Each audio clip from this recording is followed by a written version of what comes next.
हमारे साथ खुद रॉबर्ट वाड्रा मौजूद हैं। सर, जिस तरीके से आपने कहा कि मेरी बेटी की समान है दिशा, लेकिन ये कहा जा रहा है, कल दिल्ली पुलिस की प्रेस कॉन्फ्रेंस, बीजेपी नेताओं की तरफ से भी ये दलील दी जा रही है कि जो गुनाह भारत विरोध के नाम पर उन्होंने साझा किया है, जो सबूत मिल रहे हैं, उससे उसकी उम्र के लिहाज से राहत नहीं दी जा सकती। मैं ये कहूँगा कि अगर कोई भी अपनी आवाज़ उठाता है तो वो देशद्रोही हो जाता है।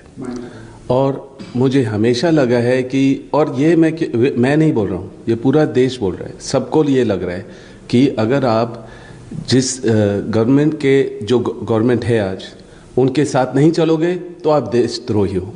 अगर आज मैंने जो बढ़ती कीमतें हैं पेट्रोल या डीजल की, या अनएम्प्लॉयमेंट है, या कोरोना की महामारी के जो गांव के लोग हैं जो घर नहीं पहुंच पाए, जिनकी मौत हो गई, या जो सबसे बड़ा मुद्दा जो किसानों का है, जो 80 दिन से ज़्यादा यहाँ बॉर्डर में बैठे हुए हैं, अपनी खेती बाड़ी, घर, अपना सारी आमदनी वगैरह सारा छोड़ छाड़ के, हम सब इन सारे मुद्दों पर अगर हम बोलेंगे तो हम देशद्रोही हैं।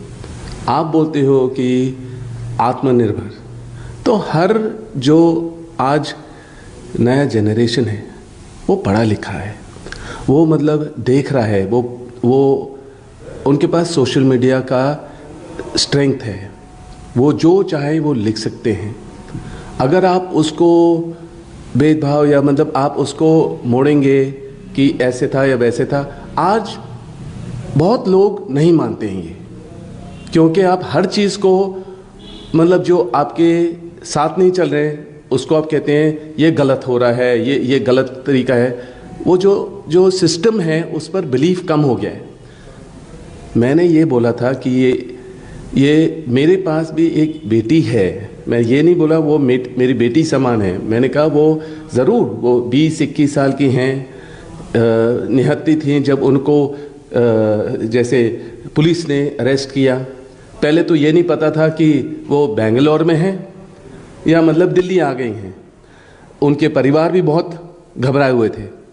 मेरे पास भी एक बेटी है, वो भी बहुत पढ़ी लिखी है, उसमें भी बहुत है उत्साह है और मतलब वो आगे बढ़ना चाह रही है। जो वो देखती है गलत है किसान के बारे में वो भी बोलना चाह रही है, सब बोलेंगे। और फिर अब ये तो दुनिया भर का मुद्दा हो गया है और वो ज़रूर बोलेंगे। जब भी हमें लगता है कि दुनिया में कहीं और गलत हो रहा है हम भी बोलेंगे। आज सोशल मीडिया है, हम कुछ भी बोल सकते हैं। पत्रकार कभी क्या होता है कि जो गवर्नमेंट के लिए बोलते हैं वो तो बोलेंगे ये गलत है गलत है, और मुझे लग रहा है जो पत्रकार जिसके पास हिम्मत है वो सही बोलेंगे। सही मतलब कि जो न्यूट्रल है, और वो नहीं करेंगे जो गवर्नमेंट चाहेगी। सर, एक आपने किसान आंदोलन की बात अभी की, और ये सारा मामला किसान आंदोलन से जुड़ा हुआ है। और दिल्ली पुलिस की तरफ से जो कल प्रेस कॉन्फ्रेंस किया गया और बीजेपी नेताओं ने जो अपनी दलील दी, उनका ये कहना है कि 26 जनवरी को जो हिंसा हुई, उस हिंसा की कथा, उसमें ये भी दिशा भी सम्मिलित थी, और जो टूलकिट था, जो टूलकिट मामले में उनकी ओर से लगातार ये आरोप लगाया गया है कि जो साझा किया गया फिर बाद में उसको डिलीट कर दिया गया, तो उसमें ग्रेटा थनबर्ग भी थी, जिनकी भूमिका दिल्ली पुलिस मान रही है कि 26 जनवरी की हिंसा में ये लोग शामिल हैं। देखिए, मैं जो पुलिस की तहकीकात होती है मैं उसमें बिल्कुल नहीं जाना चाहूँगा। मैं ये बोलूँगा कि हमें सबकी बात सुननी चाहिए, और मैं फिर से यही बोलूँगा कि जो भरोसा है वो सब में टूटता जा रहा है, क्योंकि कोई भी बोलता है तो उसके ऊपर ऐसे आप वो लगा लेते हैं कि मतलब इल्ज़ाम लगा लेते हैं बेबुनियाद। हमें क्या पता है, मतलब मैं बोलूँगा बेबुनियाद, क्योंकि अभी कुछ पता नहीं है और हमारा भरोसा टूट रहा है। और जैसे मेरे ऊपर मैं खुद बोल रहा हूँ कि मेरे ऊपर भी ऐसे इल्ज़ाम लगाए जाते हैं जो बिल्कुल बेबुनियाद है, और मैं 10 साल से झेल रहा हूँ, और जब भी वो चाहेंगे तो मेरा नाम उछाल लेते हैं। तो क्या है कि मैं भी वही मैं भी बोलूँगा, मैं भी आगे उठकर बोलूँगा, हमेशा बोलूँगा कि हर एजेंसी या कोई भी मेरे पास आ सकती है, हर चीज़ जो भी चाहिए वो ले सकते हैं, पर मैं फिर अपनी बात नहीं करूँगा। मैं कहूँगा कि भरोसा टूट रहा है, कोई बिलीव नहीं कर रहा है कि क्या सच है क्या गलत है। ज़रूर मैं अपने जो न्यायपालिका है, जो भी, मैं उनमें भरोसा करता हूँ, जुडिशरी में। पर मैं ये नहीं बोलूँगा कि अब वो गलत है या मतलब कि हमारे पुलिस जो उनके कार्य जो वो अपनी तहकीकात कर रहे हैं वो उसमें गलती है, उसमें मैं नहीं पढ़ सकता हूँ। पर ये कहूँगा कि देखिए, कोई भी जो देश में मुझे लगता है कि कोई अगर दब रहा है, सबको ये महसूस हो रहा है, हम उनकी जो आवाज़ है वो आगे लेके जाते हैं। हम जो सही सही चीज़ें हैं, हम जो अगर गवर्नमेंट दबाना चाहेगी, हम नहीं दबने देंगे, हम आगे बढ़ेंगे। तो हम लोगों की आवाज़ आगे ले जाते हैं। तो हमें लगा कि ये गलत है, तो हमने इसके बारे में जिक्र की। और जब हमें लग रहा है कि लोगों में भरोसा कम हो रहा है, तो हमें भी वही लग रहा है कि यार ये अपनी तहकीकात करेंगे, दिशा को लीगल हेल्प, कानूनी तरीके से पूरा मदद मिलनी चाहिए, सहायता मिलनी चाहिए, और फिर जो सही है, जो सबूत आएगा वो सामने आना चाहिए। ये जो किसान आंदोलन चल रहा है, किसान आंदोलन के बारे में प्रधानमंत्री का बयान आया, कई कैबिनेट मिनिस्टर्स का बयान आया कि हम फिर से बातचीत शुरू करेंगे। एक फ़ोन कॉल की दूरी पर किसान है, लेकिन अभी तक बातचीत शुरू नहीं हुई है। क्या आपको लगता है कि जो लगातार आरोप लगाया जाता रहा कि इस किसान आंदोलन को खालिस्तानी संगठन की तरफ से समर्थन प्राप्त है, उसी दिशा में ये जांच जा रही है? उसी दिशा में सरकार की तरफ से या बीजेपी की तरफ से कोशिश हो रही है कि इस आंदोलन के पीछे खालिस्तानी संगठन है? मैं जैसे बोलूँगा फिर से, मैं ना तो राजनीतिक चीज़ों में पढ़ूँगा, ना मैं पुलिस या जुडिशरी के सिस्टम में मैं पढ़ूँगा। वो अपनी तरीके से तहकीकात करेंगे, जो सबूत होगा ज़रूर साफ होगा, वो हमें सब पूरे देश को दिखाना चाहिए, पता चलना चाहिए। पर मैं ये बोलूँगा, सबको ये लग रहा है कि भरोसा नहीं है कि अगर कोई अपना आवाज़ उठाएगा किसी चीज़ पर भी, पेट्रोलियम पर जो बढ़ते कीमतें हैं, वो अगर कोई भी इस चीज़ों के बारे में बात करेगा तो वो गैर कानूनी होगा, या मतलब कि देशद्रोही हैं, या ये ऐसे कैसे चलेगा। तो हम अपनी आवाज़ उठाएंगे, लोगों के लिए उठाएंगे।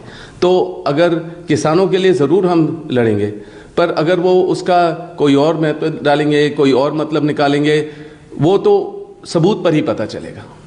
एक हमने कई बार ऐसा भी देखा है कि जब पुलिस अपनी थ्योरी देती है तो वो हमेशा सही ही साबित नहीं होता है। सुशांत सिंह राजपूत वाले मामले में हमने देखा कि किस तरीके से दलील दी गई और कई ऐसे लोग जेल के अंदर थे, बाद में पता चला कि उनकी भूमिका के बारे में कुछ सच्चाई सामने नहीं आई।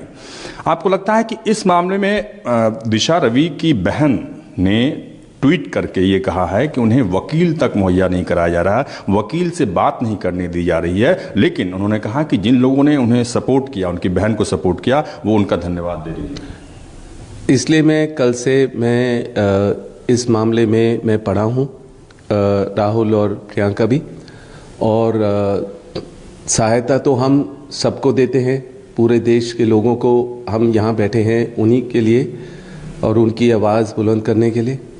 और हमें भी पता चला कि उनको कानूनी व्यवस्था पूरी नहीं मिली, तो इसीलिए हम आगे भी बढ़े हैं। और उनके परिवार बहुत घबराए हुए थे कि एक 21 साल की जो लड़की हैं, उनको जिस तरीके से ट्रीट किया जा रहा था वो गलत था। और ज़रूर, जैसे मैं बोलूँगा, पुलिस ने अगर अरेस्ट किया है तो पूरी अपनी तहकीकात करे, पर सबूत पूरे देश को दिखाना ज़रूर पड़ेगा, क्योंकि ये अब लोग भरोसा नहीं कर रहे हैं कि आप कुछ भी बोल दोगे और हम हाँ में हाँ नहीं मिला सकते हैं। दिशा रवि के परिवार वालों से कोई बातचीत या उन तक कोई आपका संदेश आपने पहुंचाने की कोशिश की? देखिए, ये चीज़ मैं नहीं बोलूँगा, क्योंकि उनके ऊपर कोई बाधा है, कोई इशू नहीं होना चाहिए उनके ऊपर, ये चीज़ मैं नहीं बोलूँगा। पर हम सब पूरे देशवासियों के साथ हैं, जो भी जिनको भी दबाया जा रहा है, हम उन लोगों के साथ हैं। हम आगे बढ़ेंगे और हम उनकी आवाज़ आगे ले जाएंगे और उनको सुरक्षित रखने की कोशिश करेंगे पूरी। एक आखिरी सवाल कि जिन लोगों ने दिशा रवि के बारे में ट्वीट किया है या उनके पक्ष में आवाज़ बुलंद की है, उनको देश विरोधी साबित करने की लगातार कोशिश हो रही है। अभी आप अगर कुछ अच्छा इंटरव्यू दिखा देंगे मेरा, आप भी देशद्रोही हो जाएंगे।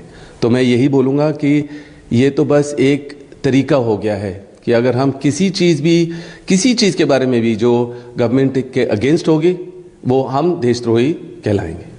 धन्यवाद। हमसे बातचीत करने रॉबर्ट वाड्रा साहब ने साफ तौर पे कहा कि जो भी मुमकिन होगा वो कोशिश की जाएगी, लेकिन उसके बारे में वो बताएंगे नहीं। इसलिए नहीं बताएंगे कि इसका नुकसान दिशा या उनके परिवार वालों को हो सकता है। कैमरा पर्सन अजय के साथ अरुण कुमार, दिल्ली, न्यूज़ 24। नमस्कार, मैं हूं मानक गुप्ता। अगर आपको हमारा ये वीडियो पसंद आया हो तो इसे लाइक और शेयर जरूर करें, और हाँ, हमें सब्सक्राइब और फॉलो करना ना भूलें ताकि आप देश और दुनिया की कोई खबर मिस ना करें। तो जुड़े रहिए हमारे साथ और देखते रहिए न्यूज़ 24।